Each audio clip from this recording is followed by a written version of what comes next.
So anong gagawin mo pag biglang naban ng Facebook or Instagram account mo nang parang walang rason? Kagaya na lang ni Jay.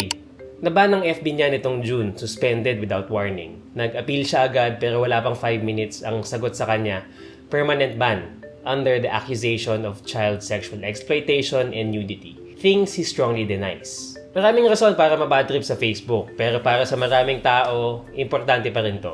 Sa pagkawala ng account ni Jay, malungkot siya dahil marami siyang memories doon. Hindi lang siya, may ilan pang nag-email sa amin na pareho ang sitwasyon. At hindi lang sa Pilipinas nangyayari to.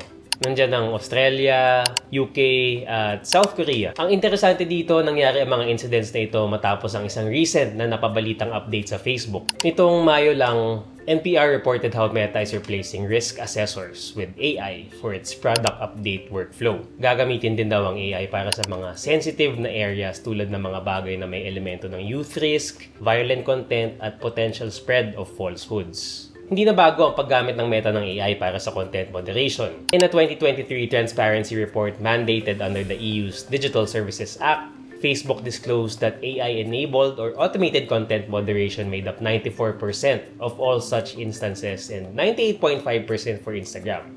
Ang bago dito ay mas nilakihan ni Meta ang paggamit ng AI sa pag-approve ng mga bagong updates sa kanilang mga apps. At ganoon na din sa content enforcement. Sa sariling integrity report ng Meta nitong Q1 2025, published in May, sinabi rin nila ang kanilang paggamit ng large language models sa content enforcement na mas accurate daw kaysa sa mga nauna nilang machine learning models. The Meta Oversight Board had also already commented on the unevenness of Meta's automated moderation in 2024. So, ganun ang latag. Nakasalalay ang Meta sa AI para sa content moderation at base sa dami ng mga nababan wrongfully, malayo ito sa pagiging perpekto.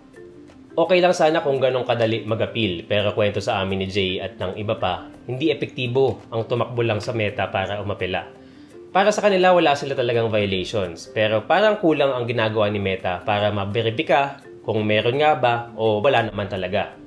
Importante na ma-review ang mga ganitong kaso, hindi lang dahil gusto mo ma-recover ang iyong account, pero dahil gusto mo mabura ang isang maling paratang sa'yo.